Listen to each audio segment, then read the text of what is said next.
Chapter 6. The Inward-Facing Path. Awareness shines in each of our minds as the experience of being aware, the feeling of being, or the knowledge I am.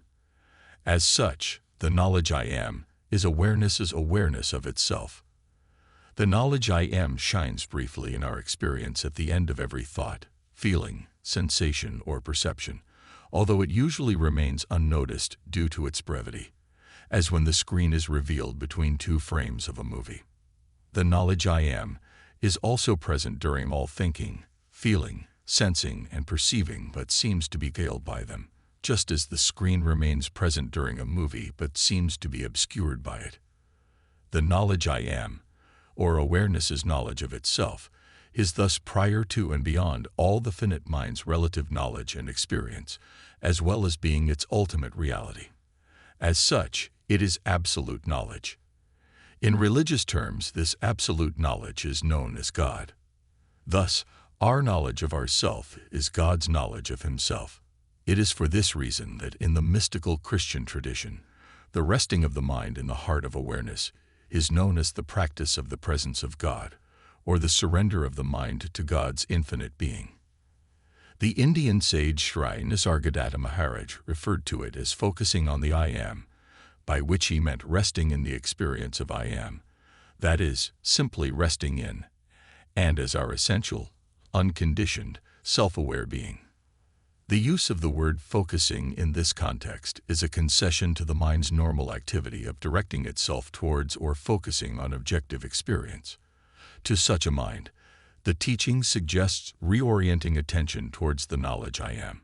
However, this is not a directing of the mind, but rather a resting of the mind in its own essence, the simple, non-objective experience of being aware or awareness itself.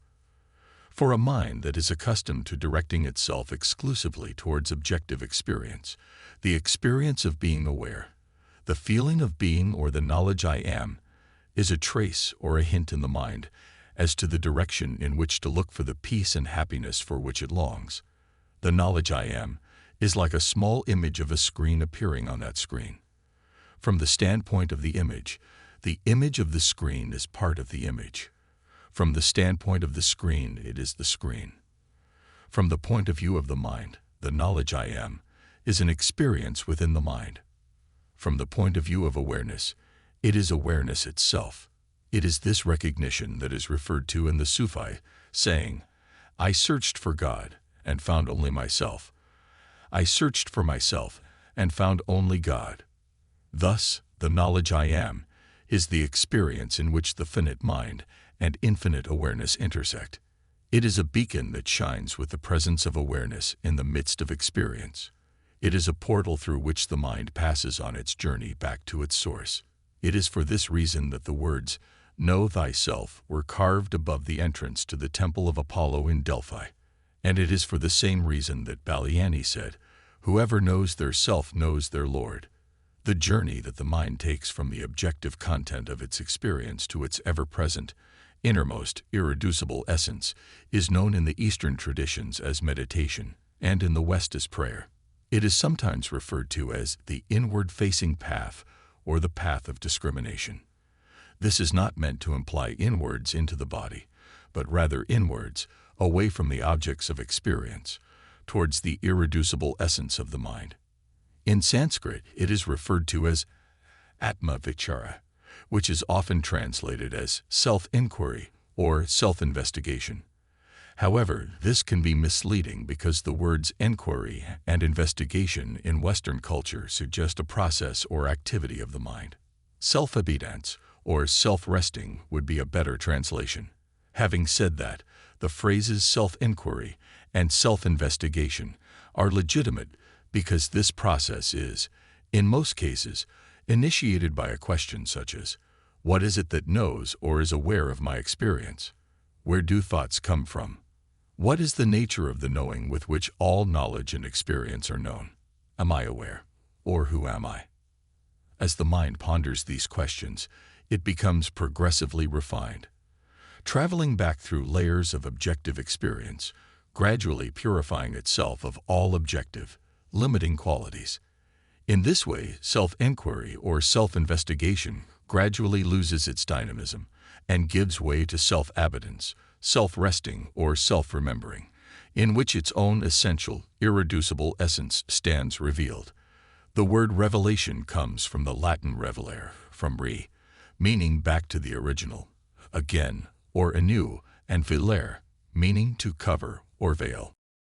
Thus, a revelation is not a new experience, but rather the laying bare or uncovering of an essential truth that was previously obscured or distorted. As such, meditation or prayer is the unveiling of the mind, and the subsequent exposure of its essential, irreducible essence. In other words, although meditation may seem at first to be an activity that the mind undertakes in order to achieve some new state or experience, it is later understood to be the very nature or essence of the mind itself. Meditation is what we are, not what we do. Most forms of meditation involve directing the mind towards some kind of object, such as a mantra, a flame, a deity, a guru, the breath or the pause between breaths.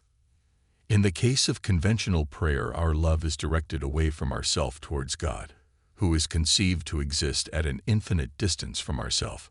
All these forms of meditation or prayer require directing the mind towards more or less subtle objects, and as such, they all maintain the subject-object relationship. Whilst these are entirely legitimate, and in many cases necessary preludes to the ultimate meditation or prayer, they must at some point be abandoned. All paths have their strengths and potential pitfalls. For those on a path of devotion, to relinquish the object of devotion is the ultimate surrender. For those on a path of knowledge, to relax the focusing of attention or the controlling of the mind is the final test. Subject and object are like two sides of the same coin. They cannot arise or exist independently of one another. In order for the mind, the separate subject of experience, to disappear, or, more accurately, to lose its apparent limitations, the separate object of experience must also dissolve. In order for love to be experienced, both the lover and the beloved must vanish. Being aware of being aware, abiding in and as the self, resting in the I am, practicing the presence of God, is the only form of meditation or prayer in which the ego, the apparently separate subject of experience, is not maintained. It is, as such, the highest form of meditation or prayer. It is the meditation or prayer for which all other meditations and prayers are preparations. Our essential nature of inherently peaceful, unconditionally fulfilled awareness, which shines in each of our minds as the simple experience of being aware or the knowledge I am, is equally present and available to all people, under all circumstances, in all situations, and at all times. It is not awareness that is obscured or missing. It is we who have turned away from it. That is, it is the mind that has turned away from its source and essence. However, I do not mean to suggest that mind is one thing and awareness another. The mind is in the same relationship to awareness as the character in a dream, from whose point of view the dreamed world is known, is to the dreamer's mind. All there is to the character in the dream is the dreamer's mind, but the dreamed character does not know this.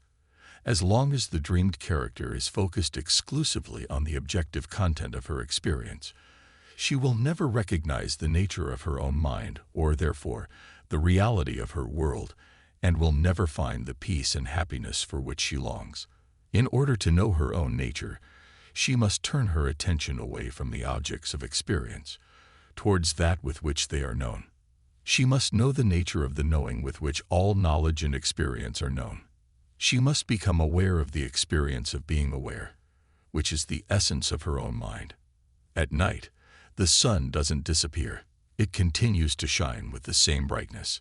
It is the earth that has turned away from the sun, and as a result, has fallen into partial darkness. As soon as the earth turns round, so to speak, that part of it that was in darkness lights up. The fall in the Christian tradition is simply the turning away of the mind from its essence. It is the turning away of the soul from God's infinite being. The presence of awareness always shines with the same brightness, behind and in the midst of all experience. All experience is saturated with its presence. All that is necessary is to turn round. Lala, a 14th century mystic and poet from the Kashmir Shaivite tradition, referred to this turning around when she said, "I traveled a long way seeking God, but when I finally gave up and turned back, there he was within me." We have searched for so long in objects, substances, activities, states of mind, and relationships for peace and fulfillment. Although the acquisition or experience of any of these brings our search temporarily to an end, and as a result gives us a brief taste of the peace and fulfillment for which we long, they do not last. It is only when we give up and turn back, only when we cease seeking peace and fulfillment in objective experience and turn the mind in the directionless direction, allowing it to sink deeper and deeper into the heart of awareness from which it has arisen, that we begin to taste the lasting peace and fulfillment for which we have longed all our life. From the perspective of the mind, this non-practice of abiding or resting in the experience of being aware or awareness itself seems to be a blank or dull state. However, in time, awareness's innate qualities of imperturbable peace and causeless joy emerge, in most cases gradually. This giving up and turning back, the turning around of the mind, was referred to in the early Orthodox Church as hesychasm, the silence of the heart.